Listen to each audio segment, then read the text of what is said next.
กเนาะไปตลาดซื้อซีนหมด30,000 กีบวันเงินที่อ้ายเอาให้น้องหันน้องได้ไปแจกยาใส่กล่องต่างๆตามที่เฮากำลังทอนแล้วบ่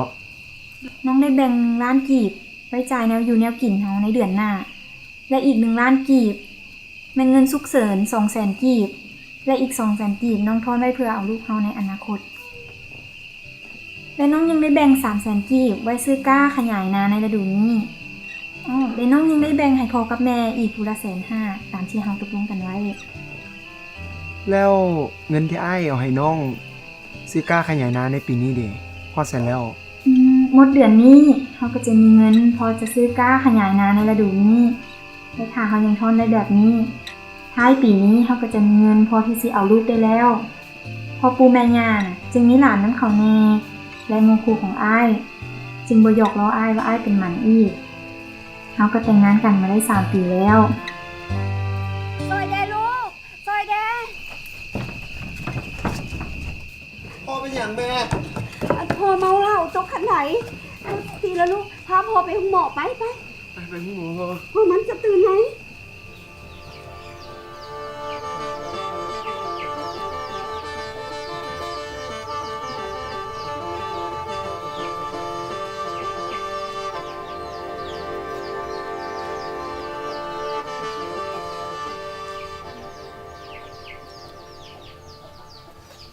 พ่อเข้าใจหมดแล้วเนาะว่าต้องกินยาหยังมงใดพ่อเข้าใจแล้วแหละท่านหมอแนะนำให้พอเราลงในก็ดีอายุหลายแล้วเฮาก็เห็นดีนำเพิ่นได้พอ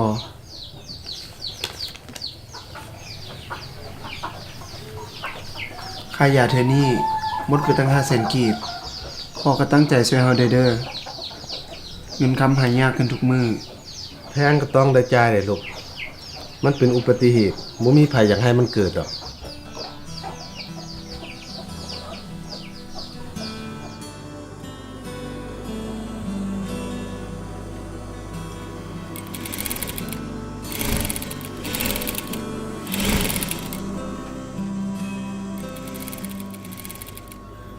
มันสุดวิสัยวันเลยอ้ายอธิบายแล้วแต่จังได๋เฮาก็ต้องได้จ่ายค่ายาน้องเข้าใจว่าทุกคนในครอบครัวสำคัญนะอ้ายแต่เรื่องที่พ่ออ้ายกินเหล้าเมาแล้วเกิดอุบัติเหตุแบบนี้น่ะมันหลายเทื่อแล้วแม่นว่าเจ็บก็ต้องได้ปัวเทื่อนี้เฮาใช้เงินฉุกเฉินไปปัวแล้วจนหมดละได้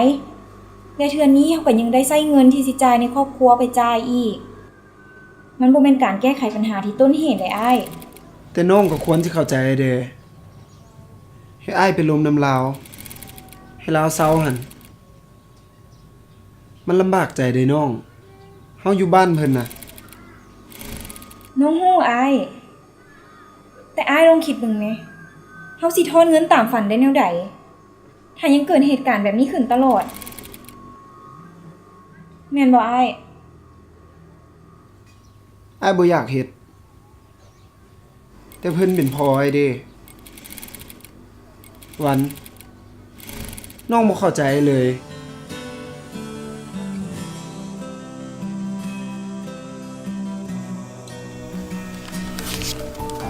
ขอบใจฝากประจำมาแล้วเอาตัวใดน้อเอา551ได้ตัวเด่นตัวดังมาบ่ทั้งเด็ดทั้งดัง5ท่านดังบึบเลยมาวะที่มาจะได้ผัวนะโอ้แล้วบ่เจ็บหลายหมาแขนหักเอาเบิดน้ำเนาะแม่นแล้ว2ตู้ก็เอาตู้ละ20,000เด้อหายขอบใจมื้อแลงมันหมานเด้อเส้นถือค่ะนะน่าสิมาเลี้ยงเบียร์เด้ออย่าลืมเด้อ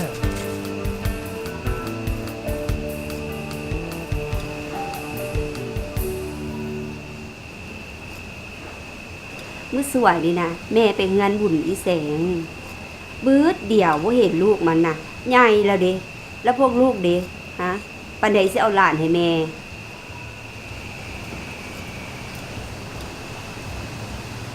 เขาก็อยากได้หลานให้พ่อกับแม่เลี้ยงอยู่แต่มันก็มีรายจ่ายที่บ่คาดคิดเกิดขึ้นมาตลอด เฮาก็บ่ฮู้ว่าเช่นแนวใดดี เงินคำที่เฮาก็วันหาได้ หาก็ไปจ่ายค่ายาให้พอหมดแล้วเฮากำลังสิเริ่มทอนใหม่ แต่ก็ต้องได้ถ่ายอีกเบิดหนึงพุ่นแหละอดเอาเด้อแม่เอ้ย ย้อนเจ้านี่แหละคอยจะคอยบ่ได้อุ้มหลานจักเทื่อเซาซะอันกินเหล้าใส่ใจฟุ่มเฟือยบ่มีประโยชน์ขนาดซ้ำบ่หนำเฮ็ดให้ลูกให้เต้าเนี่ยเสียเงินเสียคำเติมอีกป่านนั่นน่ะลูกไปขี่มวกทั่วบ้านทั่วเมือง ว่าเพิ่นน่ะไปเลี้ยงเหล้าเขาเบิดเป็นแสนบ่ให้แม่อยากหายเสียจังใด โอ้ยอีนายนี่ด่าเอาบาดที่เจ้าหั่นนี่สินะโซกันหมดสวย ซื้อเลขบักหลายๆก็บ่ถูกเจ้าก็เซานั่นแม่กันซื้อเลขอะมันก็ฟุ่มเฟือยคือกันนั่นแหละ พ่อกับแม่จ่ายเงินที่เฮาหาก็ให้หมดเป็นครึ่งแล้วว่ะ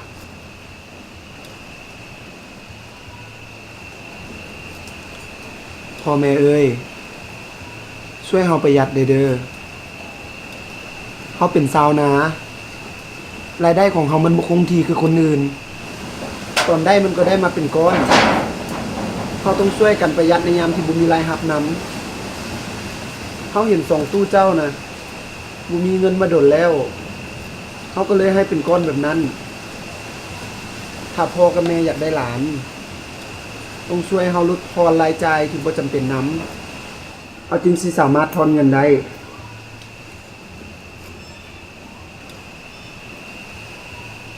สั้นปานใดพากันเอาลูก ก็ว่าท้ายปีนี้ละพอ แต่ตอนนี้เงินเฮาหมดแล้ว คือสิต้องได้เลื่อนออกไปเป็นกลางปีหน้าพุ่นแหละ ถ้ามีเหตุฉุกเฉินที่จำเป็นต้องได้ใช้เงินแบบนี้อีก ก็คือสิต้องได้เลื่อนออกไปเรื่อย เจ้าก็เซาซะอันกินเหล้าถ้าอยากอุ้มหลานหั่น เออคอยก็สิคอยเซาแนวมันคนเคยกินนะเนาะ ๆ แม่ก็ต้องเศร้าเล่นเลขนำ แม่ก็สิพยายามลูกเอ้ยในคนมันเคยซื้อ ลูกคันสั้นหะนะเงินพอครั้งต่อไปหะนะพวกลูกพากันท่อนเอาไว้ให้หลานเลยเด้อ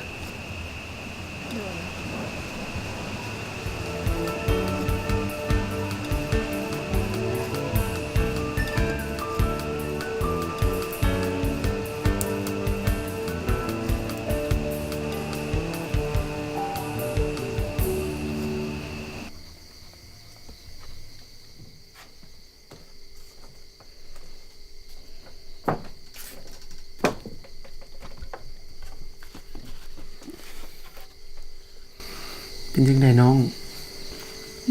ตามที่คิดรายมานี่เราต้องได้เอาเงินที่สิทอนในเดือนนี้ไปจ่ายแทนค่ายาที่เสียไป นั่นหมายความว่าเราบ่มีเงินพอที่สิซื้อก้าขยายนาในฤดูนี้และเฮ็ดให้เราต้องได้เลื่อนแผนที่สิเอาลูกออกไปอีก แล้วมันก็ไปกระทบกับแผนที่เฮาอยากจะนุ่งสีในอนาคตนำแลน้อง มันก็จำเป็นได้อ้าย เดี๋ยวไอ้เบิง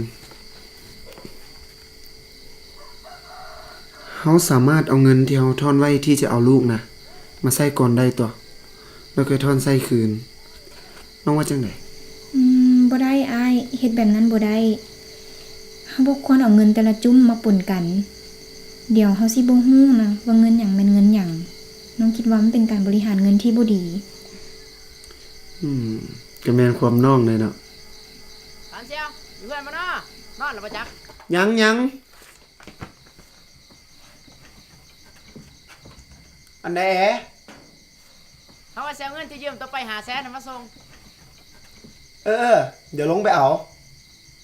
อันนี้ทางออกของเฮานะ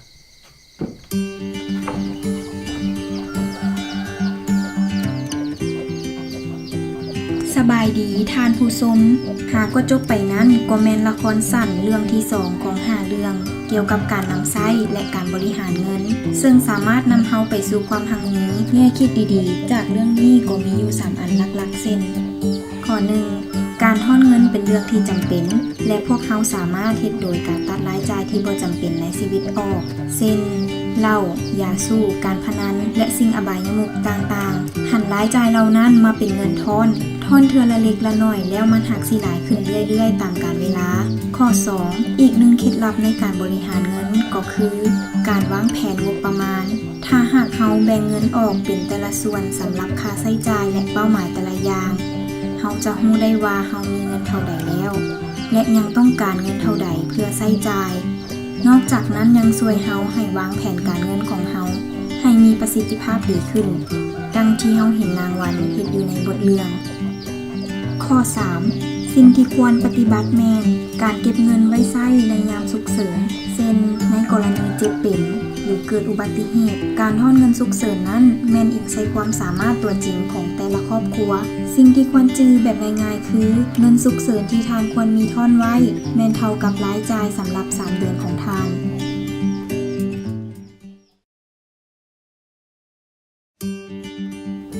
การศึกษาทางด้านการเงินมีความสำคัญและจำเป็นหลายเนาะเพื่อส่งเสริมให้กับประชาชนในรู้จักความรู้ทางด้านการเงินเนาะเพราะฉะนั้นธนาคารในสปป.ลาวจึงได้สมทบโดยการสนับสนุนจากรัฐบาลเยอรมันและรัฐบาลออสเตรเลียในการสร้างโครงการสร้างละครสั้นนี้เพื่อจุดประสงค์จะเป็นเพื่อสร้างส่งเสริมให้กับประชาชนมีความรู้ทางด้านการเงินมีหลายขึ้นเนาะซึ่งว่าเพื่อเป็นการสร้างความเข้มแข็งให้กับประชาชนเนาะพึ่งตนเองกุ้มตนเองการละครสั้นนี้ก็จะมีอยู่5เรื่องซึ่งว่าแต่ละเรื่องนี้ก็จะได้อธิบายเนื้อในให้ประชาชนมีรับรู้ได้เข้าใจง่ายขึ้นโดยผ่านละครเรื่องสั้นนี้เนาะอันนี้ก็เป็นการสร้างปลูกจิตสำนึกให้กับประชาชนในการรู้จักออมรู้จักประหยัดรู้จักนำใช้เงินเนาะแล้วก็พร้อมทั้งมีวินัยทางการเงินก่อนจะนำใช้เงินก็จะต้องให้รู้จักคิดเพื่อเฮ็ดใดเพื่อหลีกเว้นบ่ให้มีปัญหาเกิดขึ้นนำชีวิตของแต่ละครอบครัว